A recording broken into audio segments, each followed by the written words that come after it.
This audio is used for the transcriber test at Go Transcript.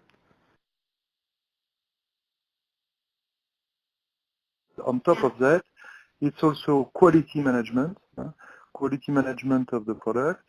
It can be optimization of the process, for example, for energy saving in the process, as an example, or emission saving. And more recently, it's machine learning about the processes in order to gather all this data and to make data analytics with all the data and to improve the process management through all this data.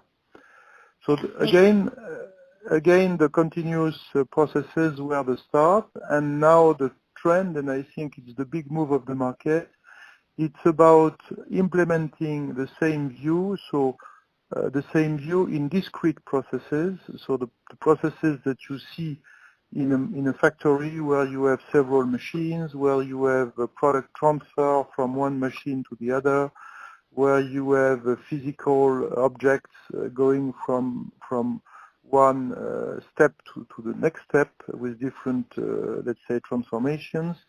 So now the big trend is to implement the same view on a global scale in such a workshop, and this is new because in fact the possibility to connect all the machines together and all the very small steps together is something which is new, to the opposite of the continuous processes where it has been done much earlier in the history. So the connection of the global connections of all machines is a new trend, and this means that the machines are connected to a global information system, which is the MES.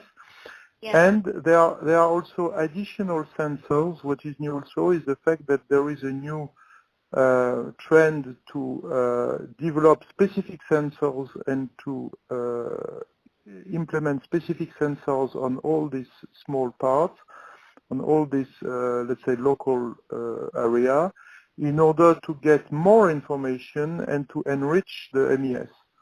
So you get information, of course, there are very simple information there, like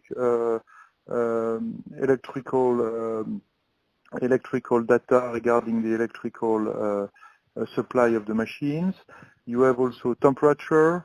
You can have pressure in some case when there is a pressure concern, for example, if there is a process like 3D printing, for example, where you need to have vacuum in a specific chamber, then you would get the pressure in this chamber.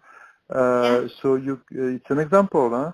You can have vibration. There are a lot of applications which are done by capturing the vibration on axes.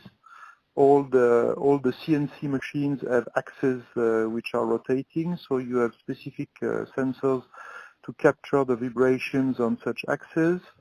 Of course, you can capture also the linear movements of all the party movements. You can check that the linear movement has the right speed, the right geometry, and so on. So all this data, of course, it's a huge amount. All these data are input in the MES, and they are part of this idea to gather all the data in the global, let's say, manufacturing overview of the workshop.